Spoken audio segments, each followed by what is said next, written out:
Hello friends, and welcome back to McKenna Talks Games, where today we're going to be continuing my video overview of Changeling the Lost.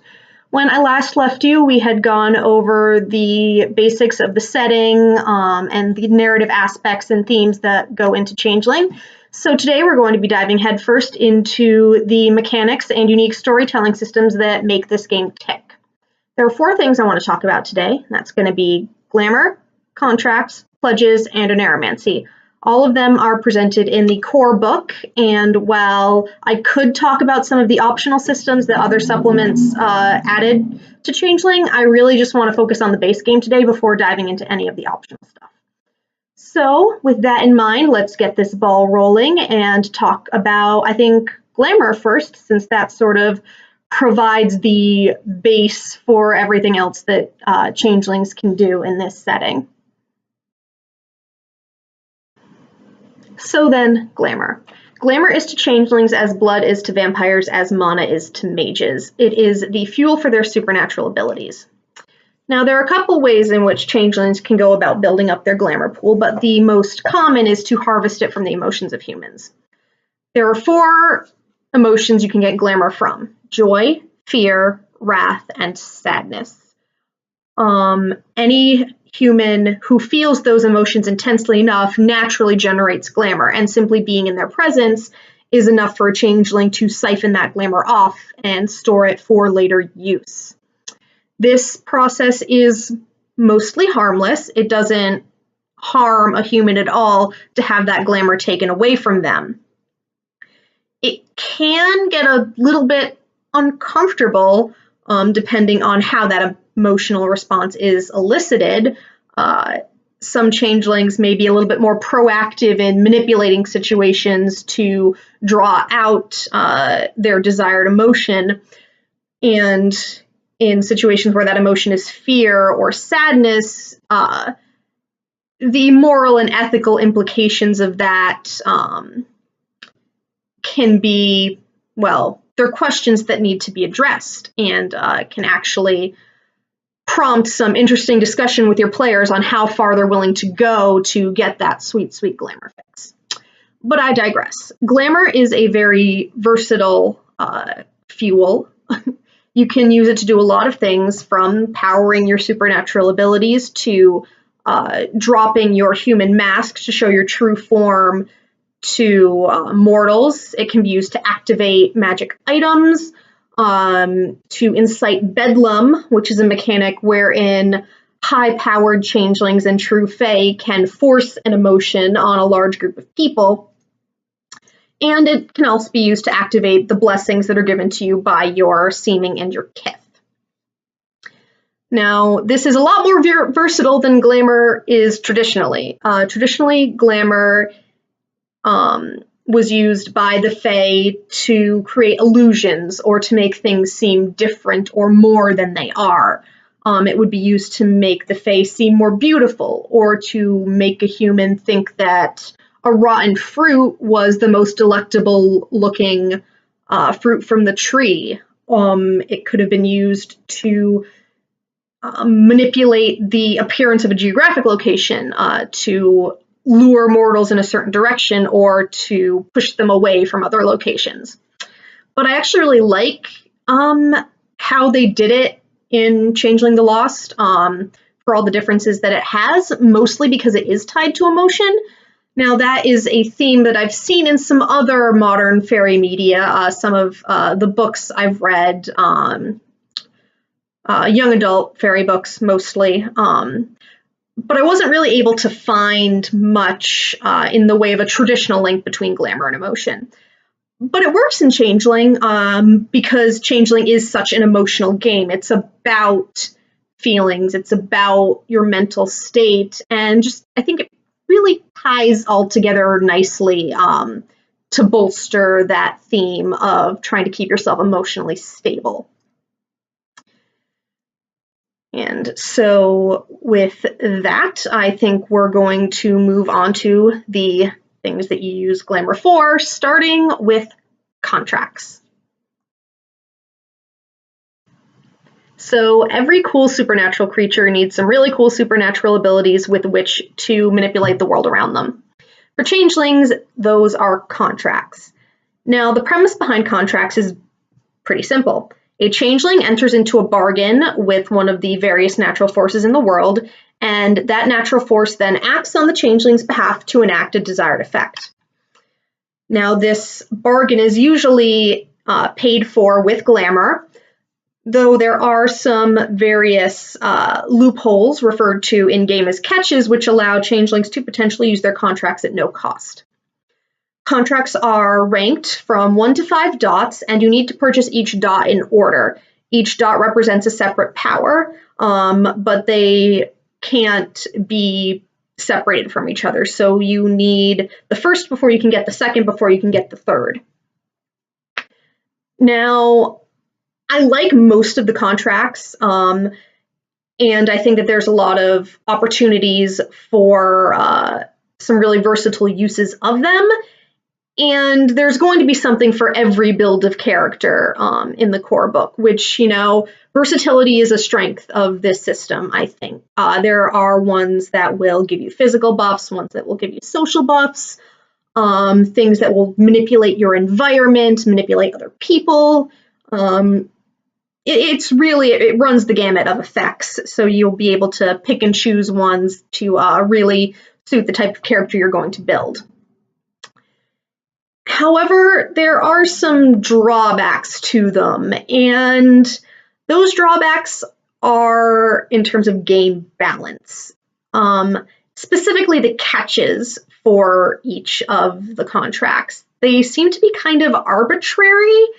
You would think that for low-level clauses, 1 and 2.1s, the catches would be fairly easy to fulfill. Whereas the more difficult catches would be reserved for the 4 and 5 dot clauses of the contracts. But when you read them, I don't know, it really doesn't seem like some of them are balanced against each other. So I'm just going to take a look at 3 of them that I've sort of bookmarked beforehand to give you an example. So the first one we've got here is contracts of mirror, which are shapeshifter contracts. Allowing changelings to manipulate their appearance, and the 1 dot clause is called Riddle Kith. It lets you appear as you are, but it changes the aspect of your kith and seeming to more closely resemble another kith and seeming of your choice. Now, the catch for this one is the changeling must have dined with a member of the selected kith within the past week. It's not undoable, but it requires some planning. Specifically if you're going to try and emulate a specific kith or seeming, and that kith or seeming belongs to a changeling that you don't know personally. So not doable, but requires some finagling to get it done. Contrast contracts of smoke, which are more stealth-related contracts. The first clause of which is called the wrong foot, and it lets you change physical evidence of your presence in an area to something else. So your footprints could become the footprints of another creature. It could be a lingering mist or a lingering scent, really whatever you want. The catch for this is the changeling licks his thumb and smudges it on a mirror, thereby leaving another mark of his own passing. Now that is a heck of a lot easier than arranging a dinner or a lunch date with another changeling. Even if, you know, you can get that date, it still takes time to complete, and you're not going to be able to do it on the fly, whereas this you can do pretty much wherever. Anyone can carry a compact, any glass surface can act as a mirror. It's like a really easy freebie. But I'm not done. We're going to go to another contract, contracts of darkness, which are unique to the Darkling Kith. And the first clause of which is called Creeping Dread, which elicits fear in your target. Now the catch for this is the changeling is using the clause to frighten intruders into her dwelling. Now, that is a highly specific circumstance that not all changelings are going to ever need to do. It just seems to me like something that might never ever come up in a game, whereas the other two, do. And for a 1-dot contract, having a clause that might, or a catch rather, that might never actually come into play seems a little bit unfair. Does it suit the contract thematically? Yes, it does, but it is not nearly balanced with some of the other catches in its same grouping, or power grouping, I guess, would be a better way to put it. Now, those balance issues don't necessarily break the game, but they can be a little bit frustrating for players who find it harder to get their glamour-free contracts than some of their peers might. Strengths of the contract system, I guess, to sort of balance out that one criticism. I do like that the contracts are designed in such a way that they are bargains. One of the themes that I mentioned in my first video was that Changeling has a theme of trying to find a place to belong and a necessity of community, and having changelings be supernaturally reliant on the world around them in order to have their powers function just sort of really ties nicely into that. Just puts a nice little polish on the theme of community and belonging. So that's what I've got for contracts. We're going to move next on to pledges, which I think are one of the coolest systems that Changeling introduced. So the reason I think pledges are so cool is because, again, I'm going to use the word thematically because I can't think of a better one. They are so thematically appropriate to translating fairy lore into a game about fairies for us to play. There are so many stories about fae entering into bargains with humans under specific conditions, and when those conditions are inevitably broken, the fae disappearing, often to the detriment of the human in question. One of the many forms this takes that comes to mind for me is the beautiful fairy woman who marries a human man with the specification that he can't do one thing.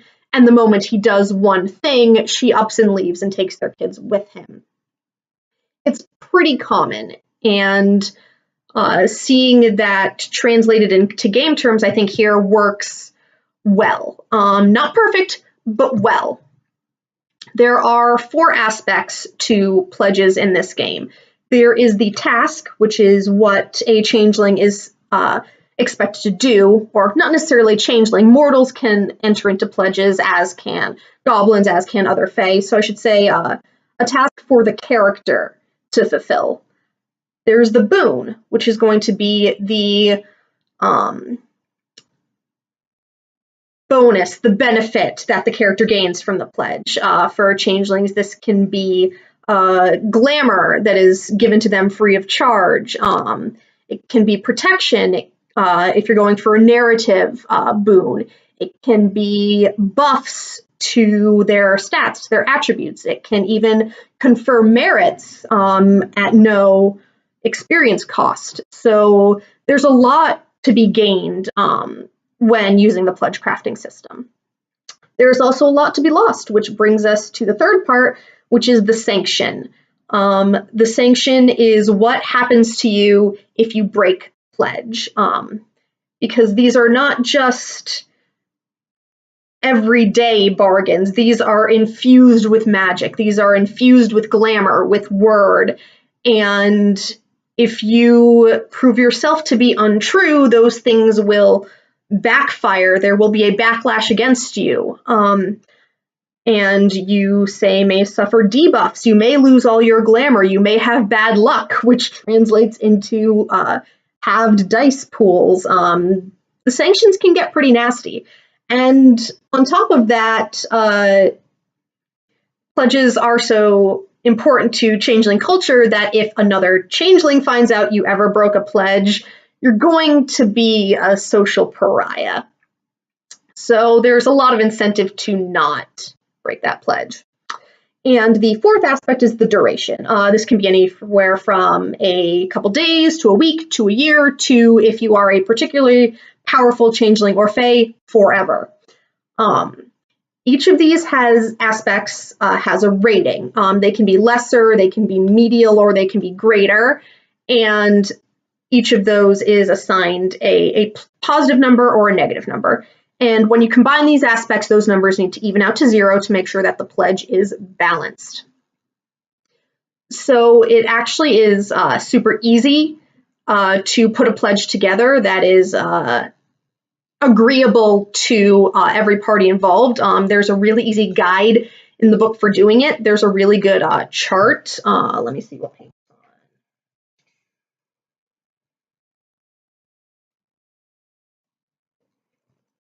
It's just there. There it is, page 185, that gives you all of the different aspects and suggestions for numerical modifiers to it. There are some really great examples of what constitutes lesser, greater, and median ranks in the book.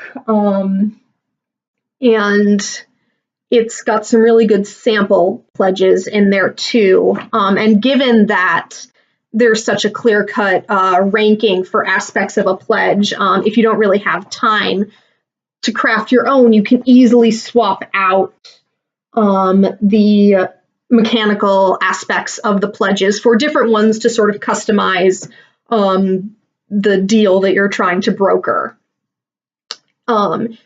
My one criticism is that if you are trying to design your own pledge, the actual negotiation process has the potential to get a little bit mood breaky, I think.